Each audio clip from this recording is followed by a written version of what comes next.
ఈరోజు శ్రీకాకుళం జిల్లాలోని కాశీబుగ్గ ప్రాంతంలో శ్రీ వెంకటేశ్వర స్వామి ఆలయం అక్కడ ఇవాళ ఏకాదశి పర్వదినాన భక్తులు వేలాదిగా తరలివచ్చి అక్కడ వెంకటేశ్వర స్వామిని దర్శించుకునే సమయంలో అక్కడ తొక్కిసలాట జరగడం, కట్టినటువంటి బ్యారికేడ్లు క్యూ లైన్లు కూడా అన్ని బ్రేక్ అయిపోవడంతో ఒకరి మీద ఒకరు భక్తులంతా కూడా వాళ్ళ మీద ఒత్తిడి రావడంతో చాలా మంది ఒక అయోమయ స్థితిలో ఎక్కడున్నామో ఏమీ తెలియని పరిస్థితిలో కింద పడిపోతే వాళ్ళ మీద కొంతమంది జనం నడిచిపోవడం వల్ల తొక్కిసలాటలో దాదాపు 10 మంది చనిపోయినట్టు ఇప్పటికే సమాచారం వచ్చింది.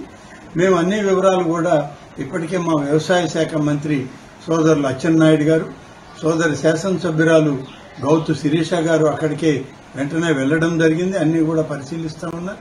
జిల్లా కలెక్టర్ గారు, దేవాదాయ శాఖ అధికారులందరూ కూడా అక్కడే పరిశీలించి వివరాలన్నీ కూడా సేకరిస్తా ఉన్నారు.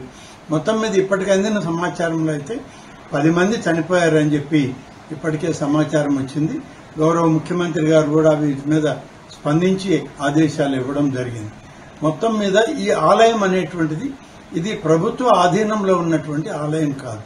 ఒక ప్రైవేటు వ్యక్తి తన సొంత నిధులతో నిర్మాణం చేసిన ఆలయం. దీని వివరాలు కూడా సరిగా ప్రభుత్వం దగ్గర లేవు. దేవాదాయ శాఖ కానీ ఇతర జిల్లా అధికారులకు కూడా ఆ నిర్మాణం చేసిన వ్యక్తి